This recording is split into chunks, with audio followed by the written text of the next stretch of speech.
Kita mulai saja dulu ya. Oke, bismillahirrahmanirrahim. Assalamualaikum warahmatullahi wabarakatuh. Alhamdulillah pagi ini kita diberikan kesempatan, kekuatan, kesehatan, bisa belajar bareng, khususnya IPA kelas 9, dan materi partikel, khususnya eh, klasifikasi partikel. Pada kesempatan kali ini, sebelum kita membahas lebih detail, baiknya kita berdoa dulu, mudah-mudahan apa yang akan dipelajari nantinya dimudahkan untuk memahami, bahkan mungkin nanti bisa kita pakai dan dipraktikkan nanti pada saat di lingkungan sehari-hari maupun pada saat sekolah ataupun kuliah. Yuk kita doa dulu, berdoa disilahkan.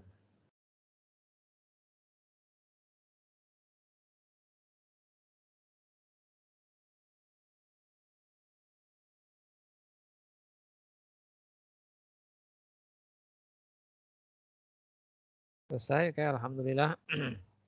Ada pertanyaan tadi dari Saufa terkait dengan apa tadi namanya? Ini konfigurasi elektron. Konfigurasi elektron itu memang hanya untuk golongan 1A sampai dengan 8A yang kita pelajari yang lalu ya. Nah, golongan transisi itu ada pengecualian. Dia idealnya itu pakai persamaan yang ini untuk golongan B. Nah, sebagai tambahan untuk mempermudah bahwa jika energi elektron valensi itu 11, maka itu golongan 1B. 12, 2B. Nah, valensi 8, 9, dan 10 itu masuk golongan 8B. Sisanya menggunakan persamaan ini. Ini tidak kita bahas sebenarnya karena takut terlalu membebani kalian. Bagian di buku itu hanya yang dibahas memang untuk golongan utama saja ya. Jadi golongan A ini disebut sebagai golongan utama. Nah nih, golongan utama itu dari 1A sampai 8A. Ada istilahnya alkali, alkali tanah, aluminium, karbon. Ini adalah perwakilan dari di apa namanya? Nih di sini di tabel periodik. Ini kan kalau kalian perhatikan ini misalnya karbon. Nah, golongan 4A itu karbon, nitrogen, oksigen, dan seterusnya. Nah, tadi itu, nah ini, sini. Karbon, nitrogen, kalkogen, halogen, gas mulia. Helium, gas mulia. Dan ini alkali, alkali tanah, dan seterusnya. Jadi ini sebagiannya perwakilan, sebagiannya juga berdasarkan karakteristiknya. Jadi kita hanya sampai di sini saja nih, S plus P saja untuk menentukan golongan utama. Sedangkan S plus D ini tidak kita pelajari di tingkat SMP. Nah, seperti ini konfigurasinya itu. 5S, 1, 4D, 10. Nah, ini tidak kita bahas, dia golongan 1B. Kita tidak sampai sini. Nih. Jadi konfigurasi elektron itu tidak hanya yang seperti yang pernah saya ajarkan sesuai di buku, tapi seperti ini juga bisa. Hanya saja kalau seingat saya sih di buku itu nggak seperti itu ya. Nggak ada ini. Kalau ada saya jelasin. Takutnya saya membebani terlalu tinggi. Mana ya? Konfigurasi elektron.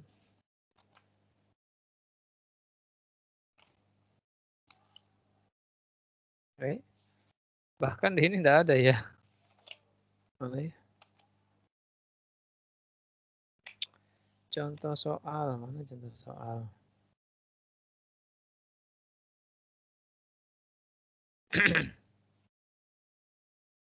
Tidak ada secara mendetail ya, di contoh soal pun tidak mendetail konfigurasi elektron. Ya, jadi untuk tingkat SMP ini kita batasi sampai di situ saja ya, golongan utama saja atau golongan A saja. Tidak apa-apa insya Allah. Nah, untuk yang golongan B, ntar aja dipelajari di SMA jika kalian melanjutkan ke jurusan IPA atau ke SMK atau di ya SMK farmasi segala macam itu dia membahas ini. Valensi golongan B, ya. Itu so far jawabannya terkait dengan kenapa kok tidak bisa menemukan dia di golongan mana untuk apa namanya tadi? Nah ini di tabel periodik golongan B ini kok tidak ketemu gitu. Nah, jadi memang ada khusus dia. Ya, demikian Safa. Terima kasih banyak ya Pak. Sama-sama. Gak apa-apa ya, saya jelaskan sampai situ saja. Maksudnya nggak sampai yang golongan B, karena agak ruwet sedikit itu.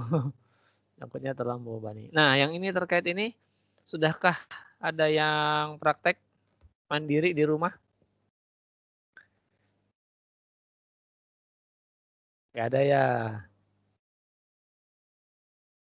Ada?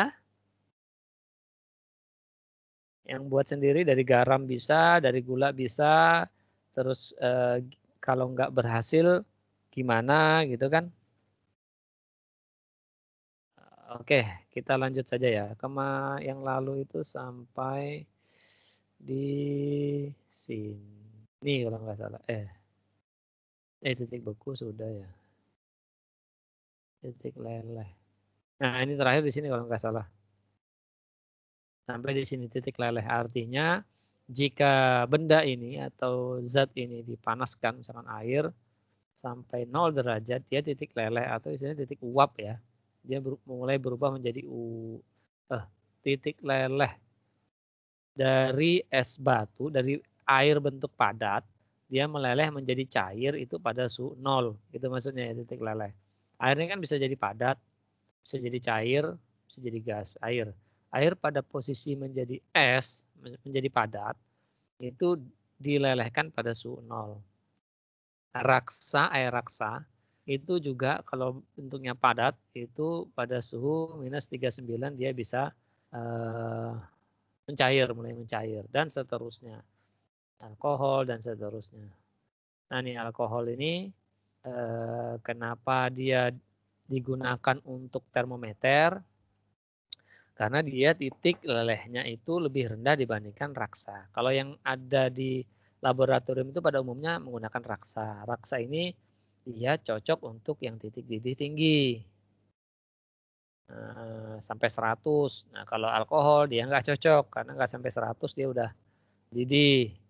Menguap maksudnya, merubah menjadi uap. Tetapi titik bekunya dia sangat rendah, jadi cocok ini buat mengukur misalkan es batu atau apa namanya suhu di daerah kutub yang ekstrim dan seterusnya, ini cocok pakai ini. Atau bahan-bahan lainnya yang suhunya minus 100-an. Aluminium belerang besi ini juga bisa meleleh. Jadi besi yang kalian punya itu bisa ketika dipanaskan pada suhu 1500 derajat Celcius, dia mulai berubah menjadi cairan, bisa meleleh, emas dan seterusnya. Itu titik leleh. Kita lanjut ke sifat kimia zat. Halaman, sambil kalau ada yang mau bertanya ditanyakan ya, nggak apa-apa. Sifat kimia zat itu ada di halaman 141.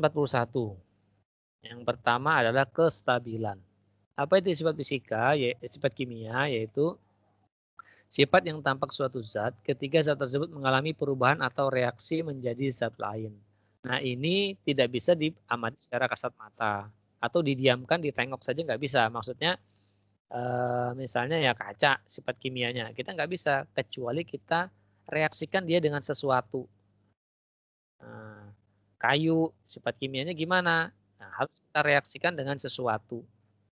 Baru bisa kita terjemahkan sifat kimianya. Kalau sifat fisiknya kita amati secara langsung itu bisa, sifat fisik namanya. Sifat fisika zat. Kalau sifat kimia itu harus direaksikan. Yang pertama kestabilan, kereaktifan, korosivitas. Oke, kita bahas satu persatu. Kestabilan yaitu mudah atau tidaknya suatu zat untuk rusak. Nah, ini ada kode-kode botol ya. Mudah tidaknya dia rusak nih. Kalau yang satu ini sangat mudah rusak. Ya. Jadi idealnya sekali pakai saja.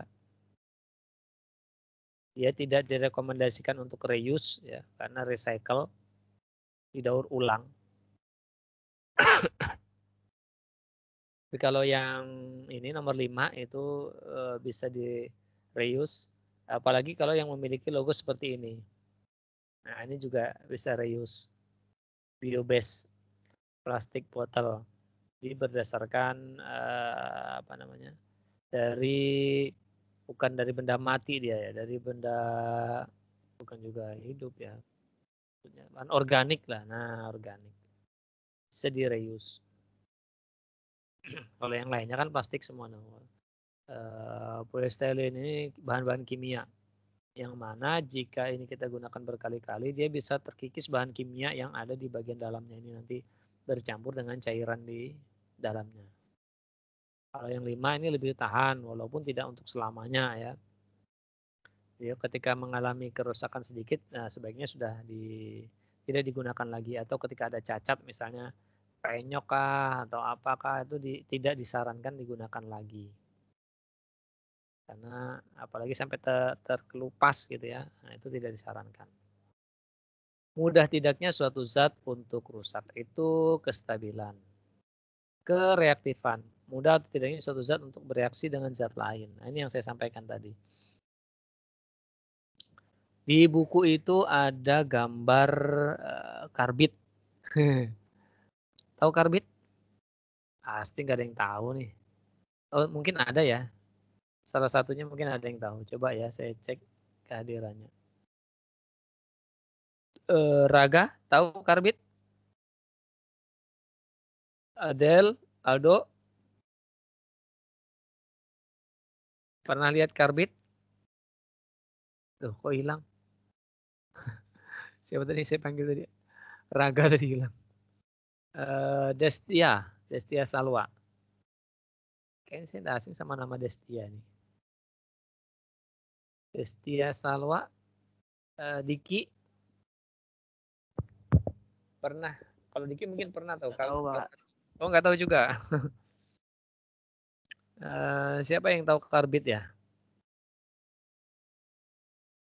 Dari 32 nih nggak ada yang komen, berarti nggak ada yang tahu karbit dong. Nah, oke, kita bahas. Nggak masalah. Jadi karbit ini itu ya CaC2 itu ya, rumus kimianya, rumus molekulnya. CaC2 itu kalsium karbida atau kita sering sebutnya karbit. Biasanya ini umum loh digunakan untuk mempercepat proses pematangan buah-buahan biasanya. Jadi kalau misalkan orang tua kalian atau paman ada mengambil buah-buahan yang masih mentah, itu nanti misalkan pisang kah atau pepaya kah atau mangga kah, supaya cepat misalnya katakanlah ya besok lusa itu mau ada acara di rumah, Sabtu malam mau ada acara, jauh ya ini Selasa Rabu Kamis, oh ya pokoknya besok lusa atau 3 hari kemudian lah ada acara di rumah, tapi tanaman di belakang rumah ini masih hijau-hijau, artinya belum layak konsumsi gitu kan. Nah itu bisa kita panen lebih awal, nanti diberi karbit, nah dia 2-3 hari itu matang dia. Itu fungsinya karbit. Kenapa bisa demikian? Jadi karbit itu caranya sebenarnya gini, buah tadi itu dibungkus rapat ya, tidak ada sirkulasi udara dari luar lingkungan, jadi bungkus rapat. Ya sebenarnya nggak rapat-rapat juga nggak apa-apa sih, tapi bagusnya sangat rapat. Jadi nggak ada kontaminasi udara dari luar. Dimasukkan di situ, kemudian diletakkan karbit, sedikit saja ya, mungkin ya sebonggol segini saja lah. Secukupnya, kecil aja. Itu nanti dia bisa cepat matang, prosesnya adalah si karbit ini dia memanaskan udara di dalam itu. Nah, mirip seperti oven lah. Nah, tapi tidak sepanas oven gitu ya. Dia panas tetapi tidak terlalu panas seperti oven. Nah, karena jangka waktunya lama sehingga buah tadi bisa cepat matang. Jadi kulitnya tuh bisa jadi kuning atau merah sesuai ya. Nah, itu dia mempercepat Jadi menghangatkan udara yang ada di dalam itu sehingga proses pematangan pada buah itu lebih cepat. Ini banyak dijual di pasar segiri, ada di toko-toko kimia itu biasanya ada juga karbit. Itu gunanya karbit.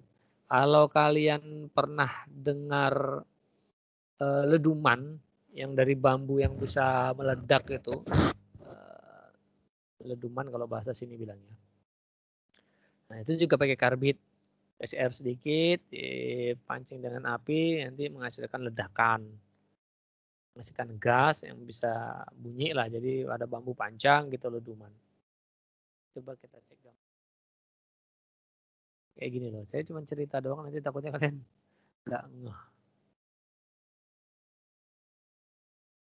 Nah yang seperti ini nih. Nah ini pakai karbit ini. Nah, ini pakai karbit. Jadi taruh karbit di situ, dikasih air, ya dikasih air sih umumnya dikasih air. Kemudian nanti ada ini pemantiknya api ini ketika gasnya terkumpul di dalam sini. Ini ada pemantik api ini, ya, gas itu akan bereaksi menghasilkan tekanan ya. Yang di sini nanti ditutup tempat lubangnya ini, nanti otomatis keluarnya di depan sini kan. Karena di sini ditutup, jadi keluarnya ke sini dia. Nah, jadi jaring gitu. Nah ini namanya leduman. Sekarang sudah jarang dijumpai, tapi kalau kalian di desa-desa ya atau main ke mana gitu ya, kampung-kampung itu masih banyak nih. Samarinda masih ada juga kok di beberapa tempat, di Lempake di mana masih pakai ini. Dia beli karbit. Nah gitu. Itu karbit digunakan buat itu selain tadi ya buat apa namanya? Mempercepat proses pematangan. Di gambar yang saya sajikan ini ada macam-macam. Nih, gambar ini saya carikan yang berbahasa Indonesia ya, karena misalkan ini flammable, toxic, dan seterusnya. Pokoknya gitulah. Ini mudah terbakar. Lambang seperti ini mudah terbakar. Ini menimbulkan iritasi. Ini korosif. Nih. Bahaya kalau kena besi bisa korosif. Dan seterusnya. Ini juga kena tangan bisa berbahaya. Ini mau meledak dan seterusnya.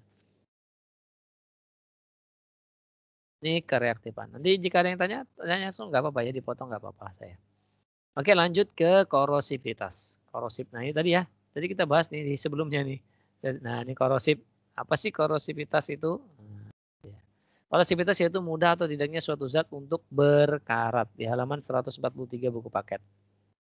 Itu ada cairan pembersih lantai. Fiksal itu ya. Walaupun tidak ditampakkan dari depan, sudah paham kita itu fiksal. Oh, contohnya dia bisa menyebabkan benda yang disentuhnya itu berkarat. Nah, yang berkarat ini otomatis ya besi ya. Bagaimana proses perkaratan pada besi? Gitu, seperti ini kira-kira. Jika besi ini tidak dilapisin cat ya, ini langsung besi. Kemudian ada tetesan air, ya bisa embun, bisa apalah pokoknya ya. Ada menempel di situ, kecil saja. Ini kecil ya, jangan membayangkan ini gede banget. Karena diperbesar sekian ratus kali, sekian puluh kali. Jadi ini adalah air, tetesan air, atau bisa juga embun sebenarnya ya, embun juga bisa. Ini adalah besi yang tidak dicat. Ini dia bereaksi, Fe besi menghasilkan Fe2E plus 2 elektron lepas. Nah di sini. Ini Fe2 plusnya, elektronnya itu di sini. Inilah yang menghasilkan namanya itu ras, karat. Fe2O3. Jadi Fe ditambah H2O. Mana ya reaksinya? Oh, enggak ada di sini ya. Di sini ada enggak? Enggak ada. Ini pelajaran kimia. Enggak usah kita bahas sampai ke situ. Fe plus H2O dia menghasilkan Fe 2O3 plus ini enggak? Oh, bukan. Plus H. Nanti hanya yang hidrogennya yang menguap. Oksigen. Ini menghasilkan ras atau karat. Nah, rumusnya adalah Fe2O3 karat. Itu korosivitas. Lanjut. Alhamdulillah. Sudah selesai nih. Oke ya. Kita lanjut ke sini. Ini kan udah kayaknya kemarin yang lalu kita kerjakan ya? Belum kayaknya, Pak. Oh, belum kayak ini. Buatlah konfigurasi elektron dari SE dan BA. Belum kah? Oh. Kemarin itu Bapak cuma tanya jawab gitu, Pak. Waktu itu ya. SE dan BA. Jadi SE itu apa? Silakan dicari di 278 halaman 278 buku paket atau bagian terakhir sistem periodik. Ini saya simbolkan A, B, C. Nanti kalian bisa tahu. Oh, ini nih golongan apa gitu ya. Apa unsur apa nih? Sebenarnya ini pertanyaannya. Tapi bisa aja kalian langsung cari di tabel periodik. Bagusnya sih kalian tentukan dulu valensinya, golongan, dan periodenya sehingga nanti memudahkan apa namanya di tabel periodik. Oh, ini golongan 3 misalnya, periode 4, valensinya sekian. Berarti ini unsurnya adalah, jadi A, B, C ini adalah simbol unsur yang ada di tabel periodik. Jadi kalian bisa tentukan sendiri sebenarnya. Sudah? Sip. Siapa aja tadi? Jenengan? Enggak, ketik aja. Spasinya mungkin. Oh. Aman vaksin. Kapan lagi vaksin berikutnya? Di sini lagi?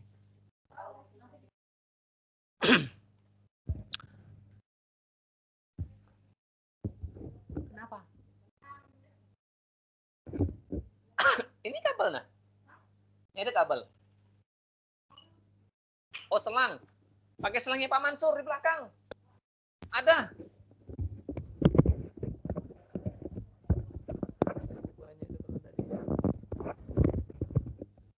Buku T-nya mau pulang. Maaf, ada gangguan. Oke, lanjut. Oke deh, kalau begitu waktu ini kita manfaatkan untuk kerja bareng ini ya, menyelesaikan ini. Atau Safa sudah ketemu jawabannya? Konfigurasi elektron SE ini berapa gitu.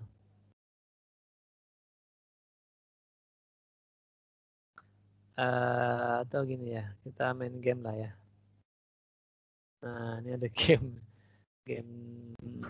tabel periodik. Jangan dilirik tapi halaman terakhirnya ya. Yang ini deh, setelah B.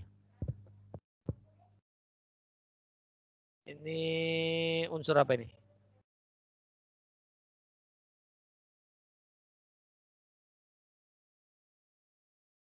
Karbon. Iya, betul. Karbon. Yang ini, yang golongan 2A, periode keempat. Kalsium. Iya, betul. Kalsium. Yang pertama ya. Nomor 1, golongan 1, periode pertama. Hidrogen. Betul. Terus yang ini, kedua. Golongan 8, periode 1. Helium. Iya, betul. Yang ini, jangan ngelirik tabel periodik ya. Tebak-tebak aja. Golongan 8A, gas mulia, periode 3.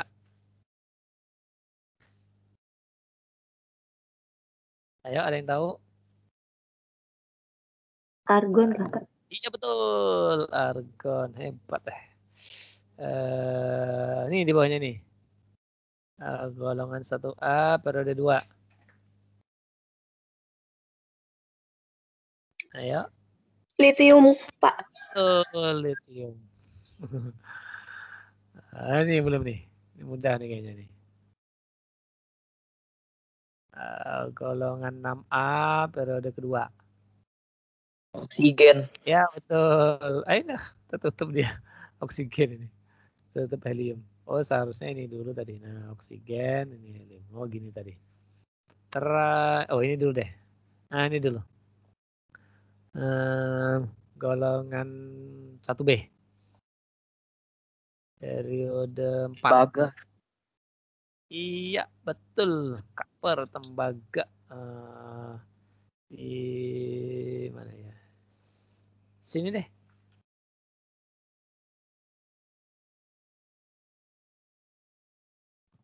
Kromium, Pak.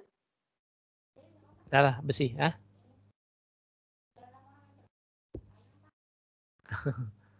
Besi, ferrum, Fe.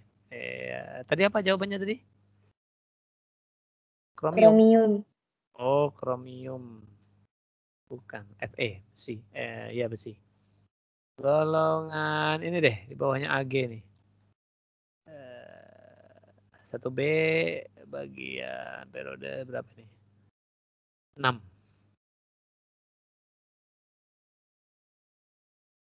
AU, ada yang tahu AU itu apa? Emas, Pak. Iya betul, emas. Sebelahnya emas, bukan Mbak ya, sebelahnya emas ya, Pak? Raksa. Iya betul, hidrogerum Hg ya, bahasa kimianya Hg. Simbolnya Hg, namanya hidrogerum atau air raksa. Ya betul, terakhir berarti ini ya. Oh masih ada satu lagi nih. Nih, apa yang ini? Yang B lagi deh. Iya, tadi sudah dijawab ya, kromium. Ya, kebalik tadi. Oke, terakhir ini di bawahnya fluorin. Belum kan ini? Ya, belum kok.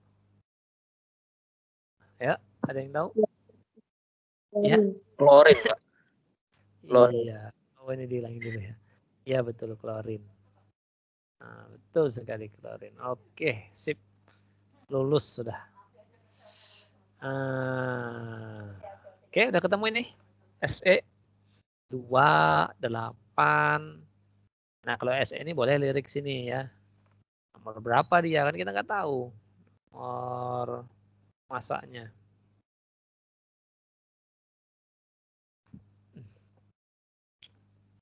SE itu ada di golongan 6A periode keempat. Berarti nanti ujung-ujungnya itu pasti 4 ya. Elekton valensinya pasti 4. 6. Oh, 4 periode. 6. Valensinya pasti 6. Nah, mana ya? Elektron valensi. Konfigurasi elektron mana ya? Ini saya contohkan tuh. 28 mana ya? Aku saya nggak menemukan. Konfigurasi elektron. Ini bukan. Mana ya?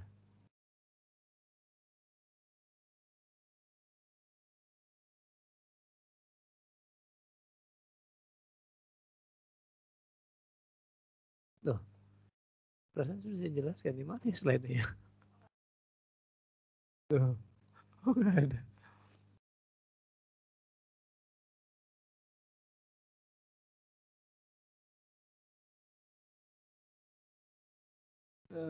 Mana tuh ini?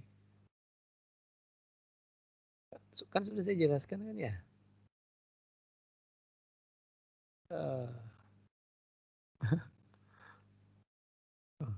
Sudah apa belum sih ya? Di buku paket tuh halaman berapa ini? Coba dibuka buku paket halaman.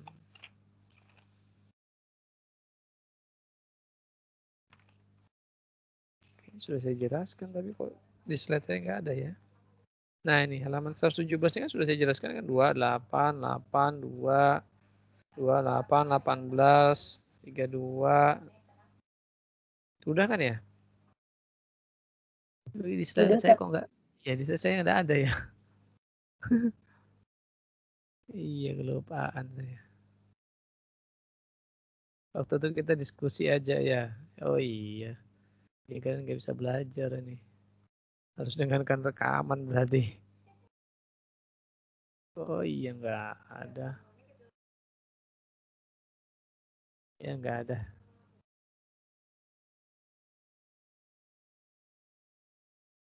Oke lah, nggak apa-apa. Jadi SE gimana? 2. Kan dia itu nomor berapa SE tadi? Ya siapa yang mau jawab tadi? 32 ya? Itu atomnya 34, Pak. Oh 34 ya? SE 34. Iya betul. 34 Durasinya jadi 2 8, 18, 6. 18 6. Ya betul, periodenya 4 ya. 1 2 3 4 periodenya golongannya 6. Ya betul. 28 18 6. Jadi kita jawab ya. Bisa nggak di sini? Nah ini dia. Jadi konfigurasi elektronnya adalah 2 8 18. Pak Mansur panjang.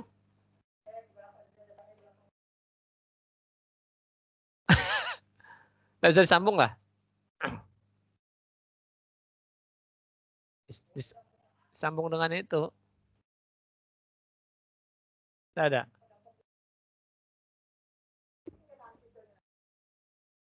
Oh sampai situ aja.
Kita lanjut.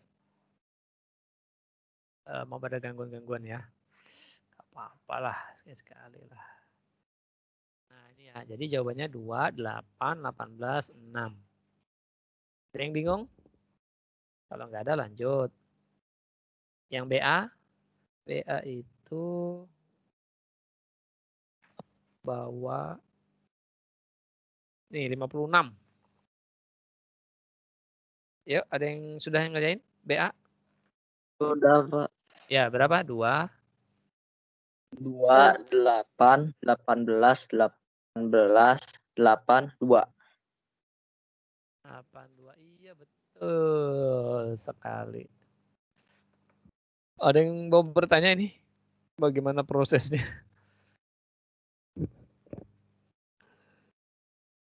Ya, intinya ini 2 maksimal, 8 sudah maksimal, 18 sudah maksimal. Yang ini sebenarnya belum maksimal ya. Ini 32 maksimalnya yang bulat keempat ini. Tapi kalaupun ini dijumlah, jumlahnya hanya sampai 28. Jadi nggak sampai. Karena 28, jadi harus dipecah. Nah ini untuk menentukannya, ini maksimal sama dengan yang sebelumnya. Ya, ini maksimal sama dengan sebelumnya. Jadi nggak boleh 19, nggak boleh 17, nggak boleh 20. Suka-suka misalnya, ini tambahin 8 ya. Jadi 26, sininya 2. Nggak boleh.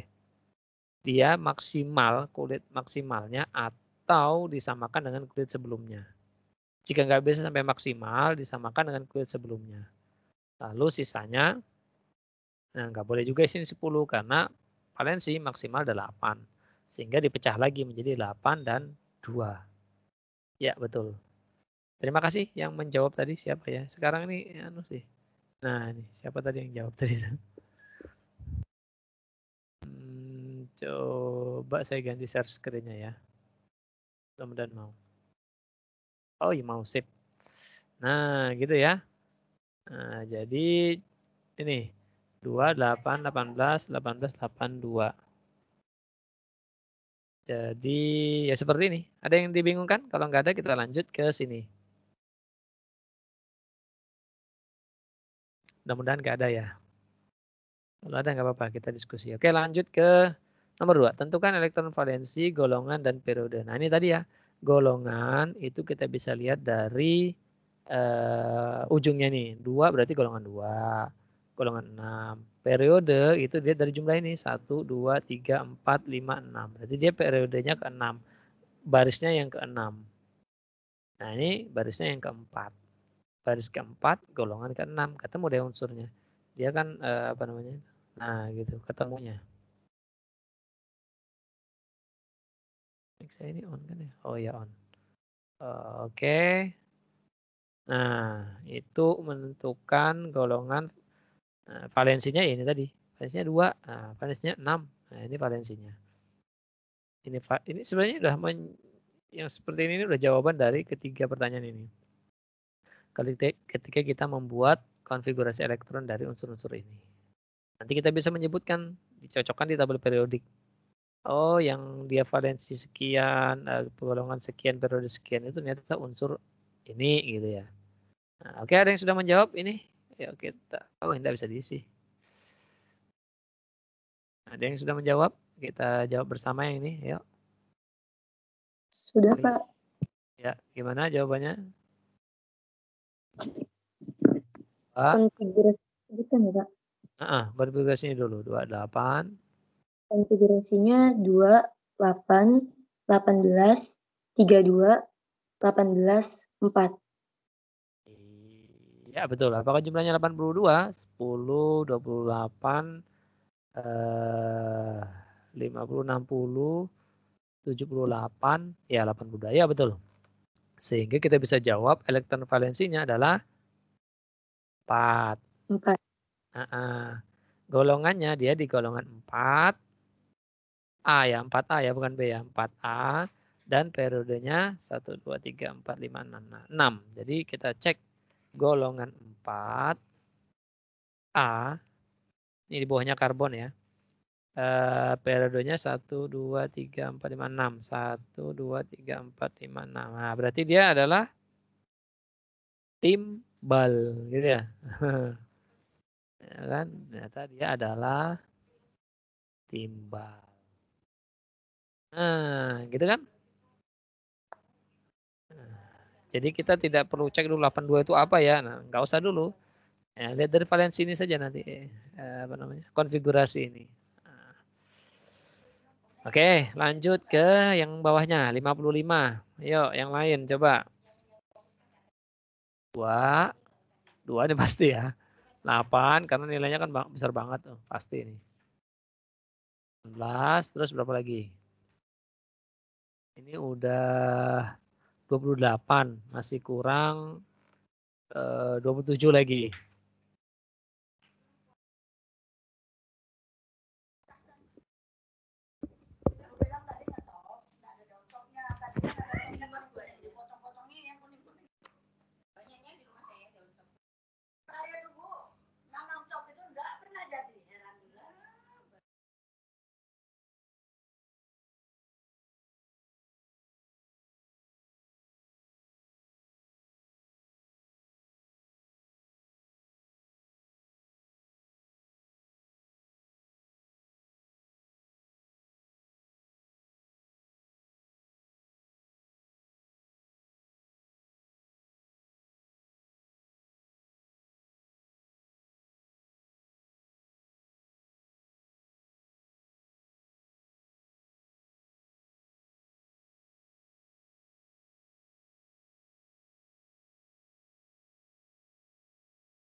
Yuk, oke lanjut.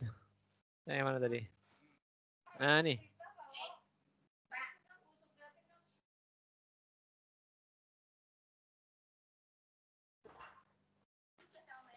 Pak Joko keburu pergi. Oh, padahal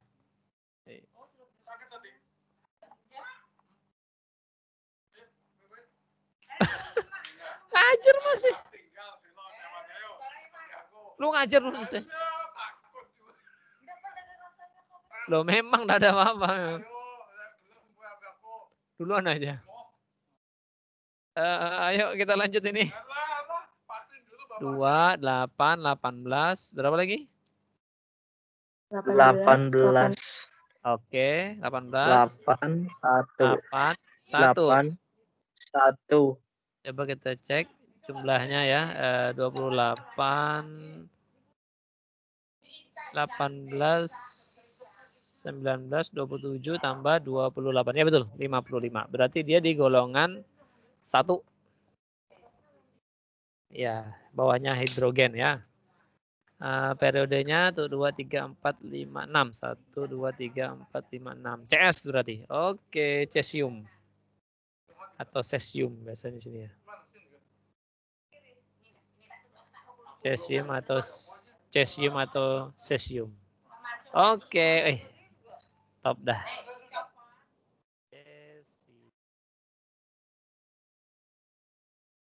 Oke, lanjut terakhir yang 38. 2, 8, 18. Bu. Enggak ada, enggak pakai list kelas 9 mah. Oh, 91. Ya enggak apa-apa. Iya, itu kan cuma udah pakai list.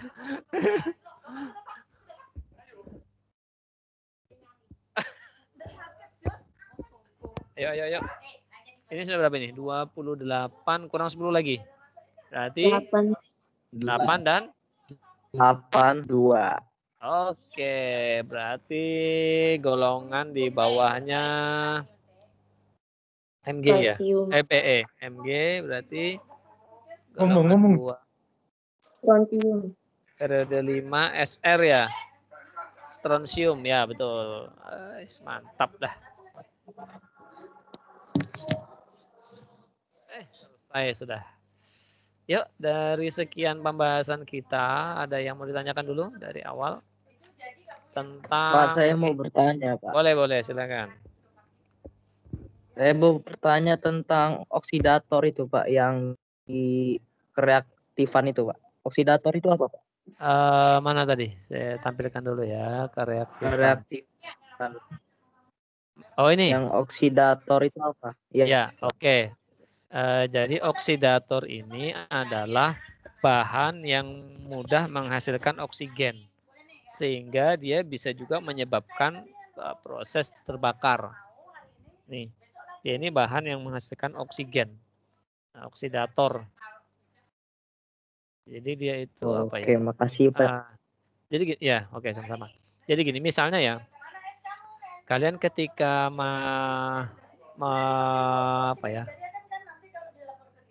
menyalakan api, ya, membuat api. Nah, api itu bisa terbakar karena ada oksigen, ya kan? Ketika oksigennya tidak ada, maka apa yang terjadi terhadap apinya? Mati kan? Ketika kalian tutup pakai gelas atau sesuatu ya yang vakum, oksigen masih ada. Nanti ketika selesai habis oksigennya, maka dia akan mati. Nah, agar tidak mati, ditambahkan bahan oksidator. Nah, sehingga dia tetap bisa menghasilkan oksigen walaupun ruangan tertutup. Nah, itu oksidator. Bahan oksidator. Nah, bahan oksidator ini bisa menghasilkan oksigen dan bisa juga menyebabkan kebakaran juga oksidator. Oke. Ada lagi? Ini simbolnya berbahaya bagi lingkungan. Bahaya biologi, radioaktif.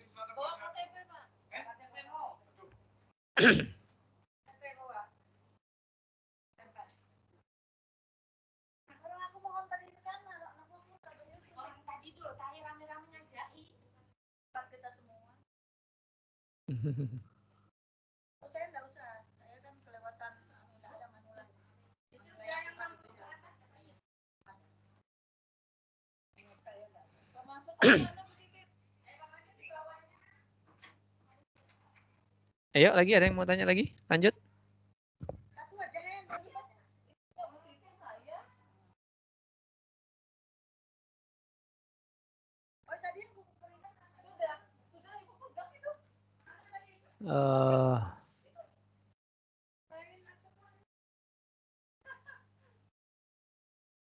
Ada lagi yang mau ditanyakan? Coba mau tanya? Jadi gini, nanti PTS kita insya Allah sampai bab ini ya. Jadi 3 bab saja.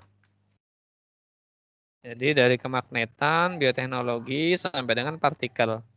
Jadi bab 9 dan 10 nanti di akhir semester aja semuanya.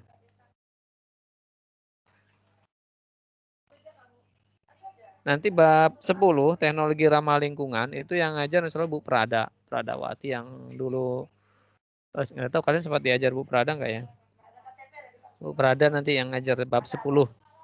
Nanti tetap saya dan Pak Imam temenin ya.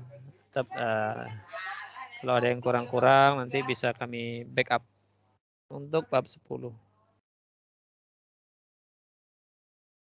Jadi pertemuan setelah PTS. PTS kita tanggal 20. Ya Allah.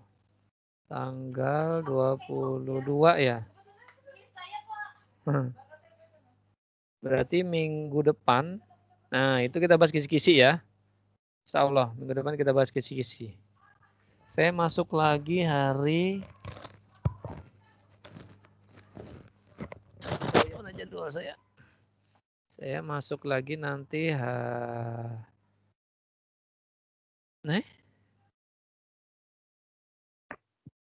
tanggal 18. Jauhnya ya. Minggu depan berarti ya, tanggal 18. Berarti tinggal sekali itu aja lagi ya, 18 ya. Kita bahas kisi-kisi ya, mudah-mudahan gak ada halangan ya. Ini kisi-kisinya belum sempat terbuat. Insya Allah nanti kita bahas tanggal 18. Kalaupun seandainya misalnya ya, tanggal 18 ada libur, dadakan atau apa, nanti ya saya videoin aja untuk rekaman pembahasan kisi-kisi. Ngajar. Ya, oke. Tanggal 18 insya Allah kita bahas kisi-kisi. Jadi kalian pada saat ulangan udah bisa fokus. Soalnya tentang apa gitu aja. Insya Allah. Yuk, ada lagi yang mau ditanyakan? Ini saya mau vaksinasi COVID dulu di belakang nih, di aula sekolah. Ada yang mau ditanyakan? Kalau tidak ada, kita cukupkan. Yuk, tanya yuk.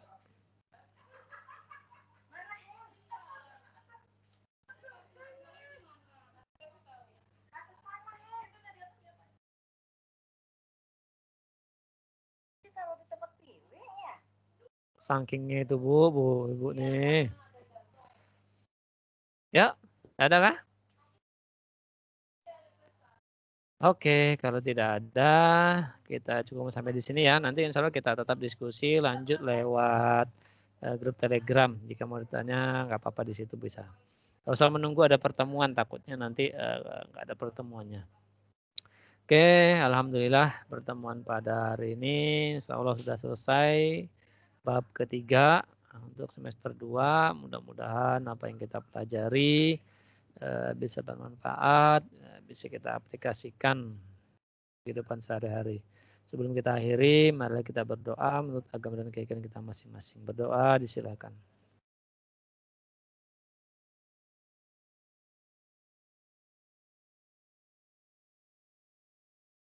Oke, selesai. Alhamdulillah. Terima kasih atas kehadirannya. Insya Allah kita jumpa lagi hari Kamis depan, tanggal 18. Mudah-mudahan tetap masuk gitu ya, sehingga kita bisa membahas kisi-kisi. Insya Allah. Oke, terima kasih semuanya. Saya Iri. Wassalamualaikum warahmatullahi wabarakatuh. Waalaikumsalam warahmatullahi wabarakatuh. Oke, terima kasih.